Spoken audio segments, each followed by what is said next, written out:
y como agente de cambio. Y esto es muy simple. Reiteradamente me han pedido que trabaje con niños. Y mi respuesta siempre es la misma.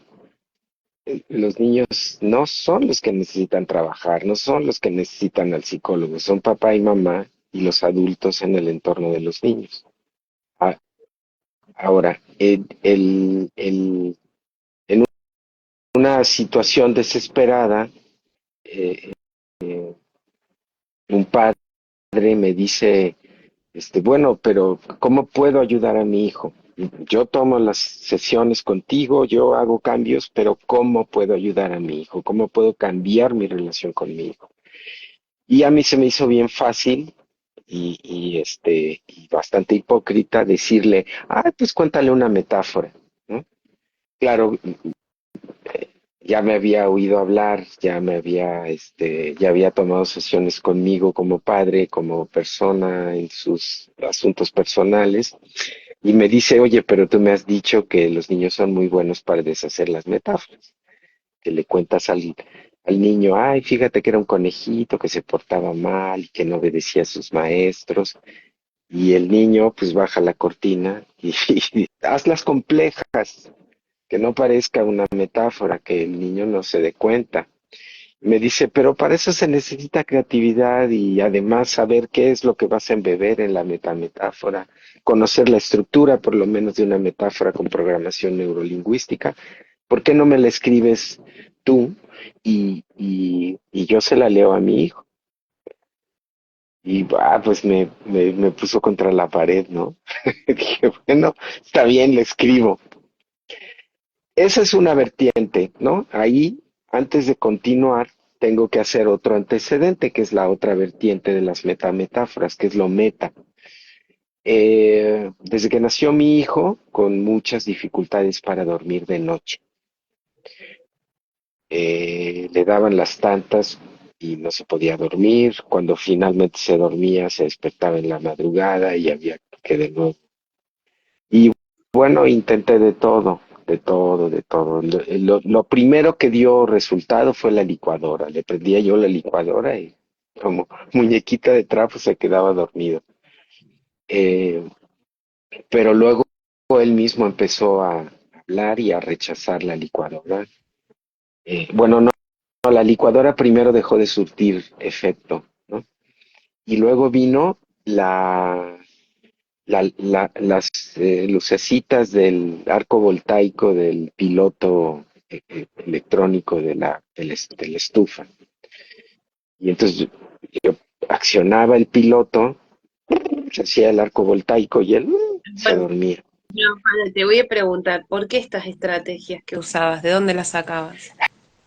Pues porque me llegó un mail de Baby Steps, o sabrá Dios cómo se llamaba la página de ayuda para padres noveles, y decían del ruido blanco, del campo magnético que genera un motor eléctrico al funcionar, hablaban cosas pseudocientíficas, porque no están investigadas, pero funcionaron, al principio funcionaron, la licuadora dejó de funcionar, me cambié a los arcos voltaicos. Cuando empezó a hablar, ya los rechazó, dijo, no, no, las lucecitas no, y nunca más pude usar las lucecitas. Entonces aproveché y pues bueno, me ponía a hacer mi entrenamiento de ballet y bailaba yo Espartaco, Corsario, Quijote, el Lago de los Cisnes, con el bebé en brazos, y me mantenía yo entrenado en las horas de la madrugada. Luego, los cuentos, cuéntale un cuento. Bueno, pues le contaba un cuento y otro y otro. Y luego, pues, tú eres coach con PNL internacional y avanzado, pues ándale, hazle. Pues empecé con las metáforas, igual funcionaron una temporadita y luego otra vez. Luego dije, no, ya sé, le voy a leer, directamente le voy a leer, pero no le voy a leer cuentitos para bebés ni para niños. Y entonces él mismo, yendo en el autobús, miró en un puesto de libros y revistas los hoyos negros. pues a ver, le compré los hoyos negros. Ay, le empecé, no, y el círculo de acreción, el horizonte de eventos, la velocidad de la luz y bla, bla, bla. Ya se durmió. Tiqui, tiqui, tiqui, tiqui, tiqui. Ey, no te vayas, papá. Falta la media hora de preguntas. Y luego le empecé ya a inventar los cuentos. Él me proponía un principio, por ejemplo, el ave que no sabía volar, este, me, la temática y todo, la hora sin nombre. Él proponía las temáticas, el viajero encontrado igual propuso las temáticas y yo las desarrollaba y él me iba corrigiendo en el camino y luego me decía, no, no, papá, yo la sigo y él continuaba la historia y allí me di cuenta que lo que las estaba haciendo efectivas, no para dormir nada más, sino también para producir cambios deseables y duraderos en su vida, eran los desafíos lógicos y los desafíos lingüísticos que él mismo estaba proponiendo. Palabras nuevas, palabras inventadas, y esto desde que empezó a hablar lo hacía. Y entonces empecé a poner en papel lo que había aprendido y desarrollado con mi propio hijo. Así nació la feliz, alegre y oportuna historia de la obra sin nombre.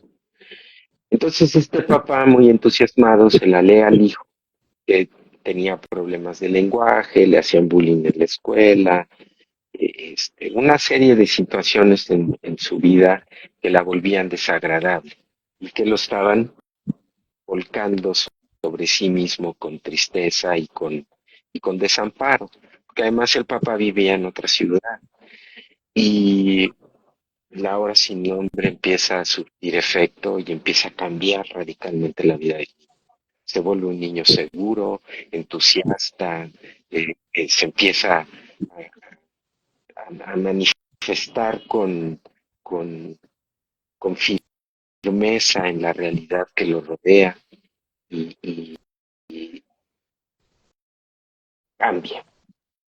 ¡Ay, pues qué bonito! Escríbeme otra. Bueno, pues venga, otra. Y escribo El viajero encontrado, que había visto yo un documental sobre la Poste, el servicio de correos de Francia, con mi hijo. Y a él le llamó muchísimo la atención como las cartas y los sobres.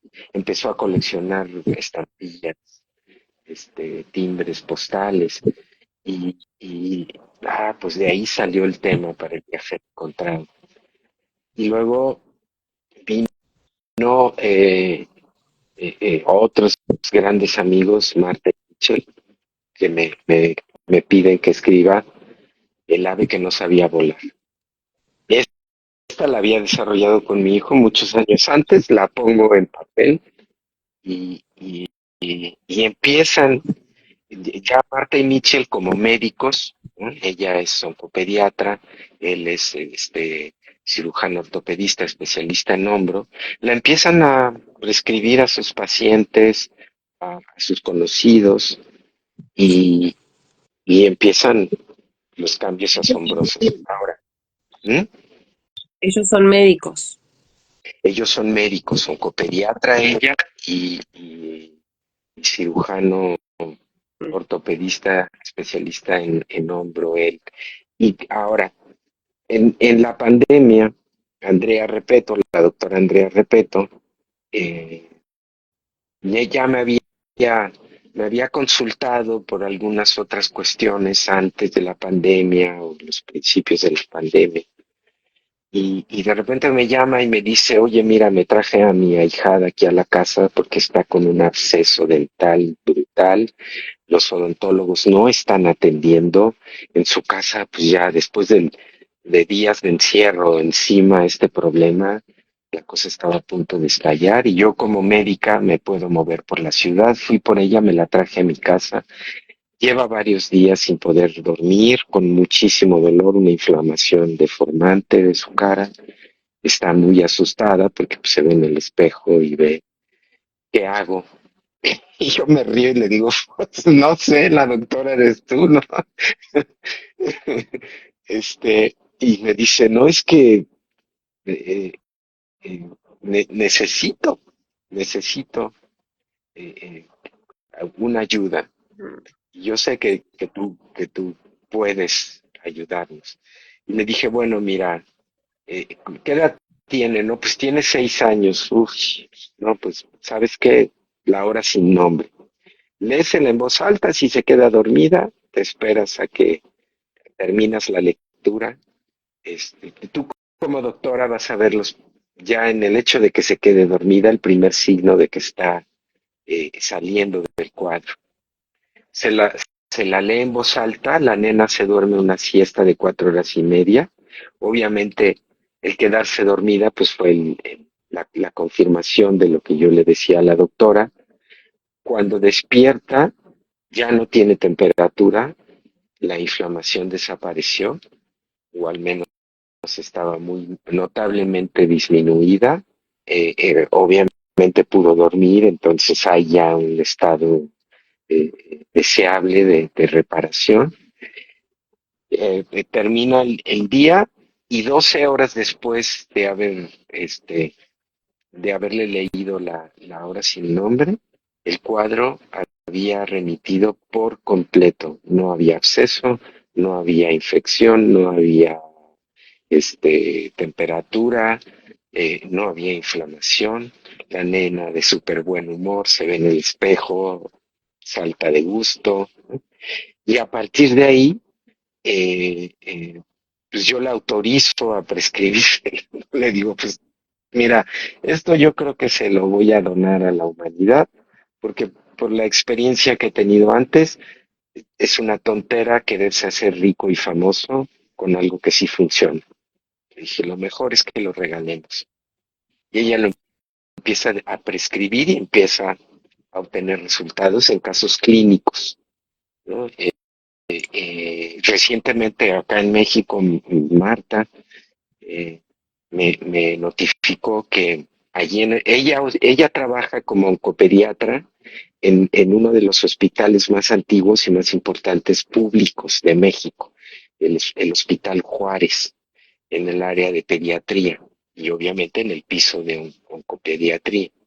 Y, y me escribió y me mandó un audio y después me pidió que tuviéramos una llamada para que la ayudara. Dice, yo no entiendo por dónde entrar para explicarme a mí misma lo que pasó.